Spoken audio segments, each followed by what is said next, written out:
Welcome, time travelers. Imagine a single word. Now, imagine that one word getting you beheaded. In the gold-drenched halls of Versailles, you see, silence wasn't just gone, was survival. You're looking at a room full of silken velvet. Please, don't be fooled. This isn't a party. It's a hunting ground. One wrong joke, bloodline ended. One accidental insult, game over. The kings were loud, right? Shouting about taxes and borders. But the women, they were playing a much deadlier game. They developed a shadow language, a secret code hidden in plain sight. A specific tilt of a lace fan? Well, that's an execution order. A beauty mark on the right cheek? That's a secret alliance. They were running an underground government while the men were busy, well, posturing. You've seen their portraits in museums, right? Stoic, cold, maybe even boring? Wrong. Those aren't just paintings, they are encrypted files. And today, time travelers, we are hacking them. I'm going to show you the hidden kill switches and scandalous secrets buried in the world's most famous masterpieces. Stay tuned, because once you see the coon, you can never unsee it. Welcome to the Silent Throne Room. Think royal etiquette was all about grace? Wrong. It's actually a 500-year-old deception. Time travelers, listen closely. Everything you were taught about those rigid rules is a total lie, designed to mask a blood-soaked reality. Behind those gold-leaf doors, you see, it wasn't a ballroom. It was a kill zone. Spies, double agents, assassins in every single shadow. In a world where one wrong word meant the executioner's block. I mean, you didn't speak your mind. You idiot. This is the manners myth, right? History books call these protocols boring traditions. We call them a survival manual. When every move's regulated by law, you know, a single, deliberate mistake. Ikanza coded signa. Magia. Every servant in your house is on someone else's payroll. Every whisper is recorded, every letter intercepted. The real power players, the queens and the shadow advisors, knew they were being watched 24/7. They needed a way to plot without leaving a trace. Their solution? A silent encryption system. A language of shadows. They weaponized the mundane, you see? The flutter of a fan, the placement of a velvet patch, even the specific tilt of a chin. A secret government operating right under the guards' noses. Why go this far? Why not just use coded letters? Because in the game of empires, paper is a paper trail. They needed something faster, something deadlier. And there was one specific tool that became the ultimate weapon in this silent war. And the way they used it is far more calculated than you can possibly imagine. Imagine a world where a single ruby could launch an entire naval fleet. This wasn't just royalty, time travelers, it was a silent war. Meet the grand mistresses of the unspoken. First, Elizabeth I. She lived in a literal kill zone, surrounded by men wanting her crown or hey. Her solution? Well, she turned her body into a living data stream. Look closer at her portraits. The pearls? You see, they weren't fashion. They were data points. A ruby pinned to her bodice? That's a massive change in naval strategy. A simple twist of a ring? I mean, an ambassador just signed his own death warrant. In a court of spies, words are weakness, and gold? Gold is a command, but it gets even darker.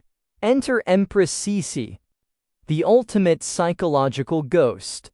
The world saw beauty, but the elite? They saw a threat. She weaponized silence itself. A fan held half open was a tactical warning. A fan snapped shut? Your political career was over. Her beauty rituals weren't just vanity, right? They were a smoke screen.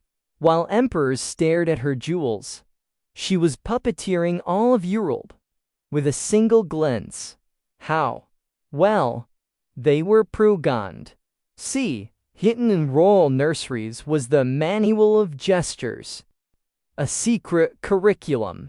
At age 5, little princesses learned their chin tilt was a weapon, their blink, a secret alliance. This was palace-grade psychological warfare. No paper trail. Absolutely no evidence. But here's the kicker. Beyond the fans and the jewels, there was one object. Something so innocent. You probably have one in your house right now. But for then, it was the most sophisticated encryption device in history. And it didn't just send messages. It sparked a revolution. You aren't going to believe what it was. Welcome back, time travelers, to a world where secrets were the only currency that mattered. Welcome to the Spanish Court, a place where the walls literally had ears. And the Inquisition shadow? Well, it was a constant noose. To survive, the elite didn't just time, they actually hacked the system. Their weapon? A simple ham fan. It looks like high society flirting, right? Wrong. This was a live high-speed data stream. Right cheek? Yes. Left cheek? No. But when that fan snaps shut with a crack like a gunshot, that's not annoyance. It's a high-level alert. We are being watched. They were actually using binary movements to bypass the most terrifying surveillance state in history. And it didn't stop there. Look at these flowers. Today, it's just a bouquet. In the 17th century, it was a botanical telegram.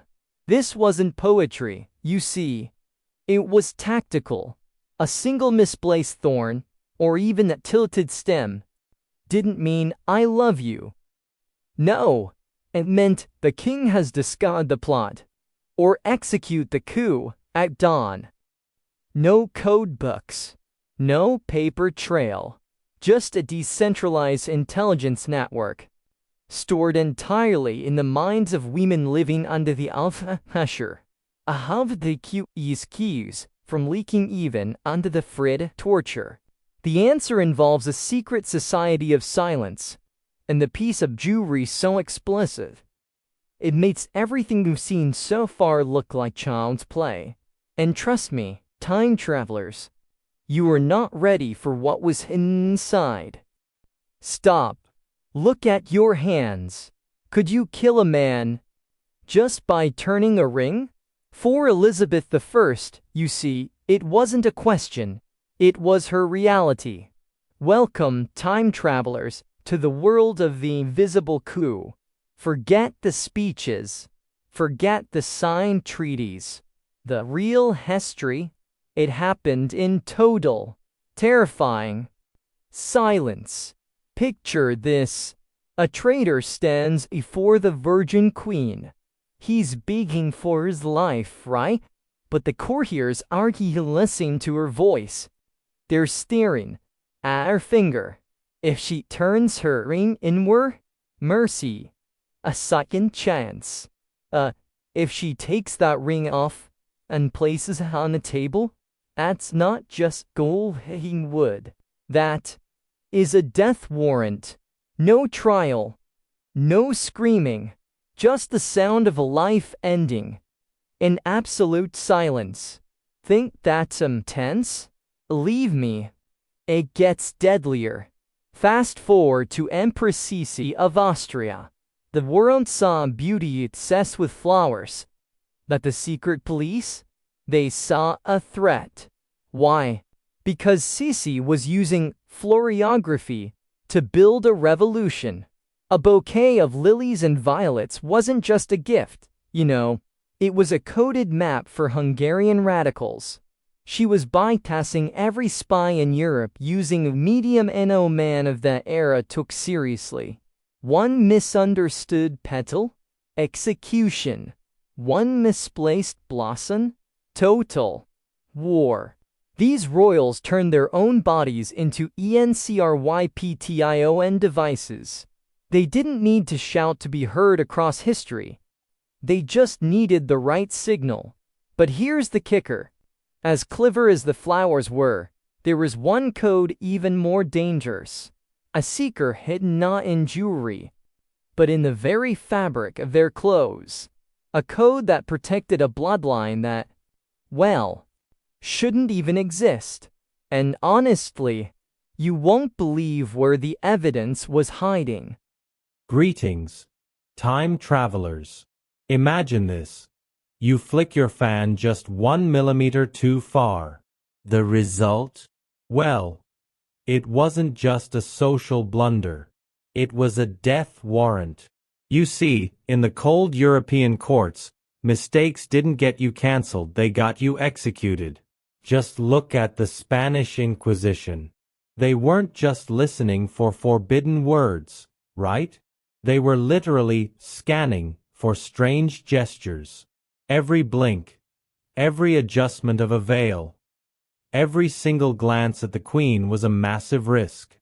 To an inquisitor, an unexplained signal wasn't just a secret, it was proof of witchcraft. Or worse, a soul sold to the shadows. The real victims? The ladies in waiting. They weren't just servants, they were the biological hardware of a massive hidden network. I mean, imagine living in a state of permanent, vibrating fear while the eyes of the church bored right into your skull. One missed signal? Exile. One misread posture? The executioner.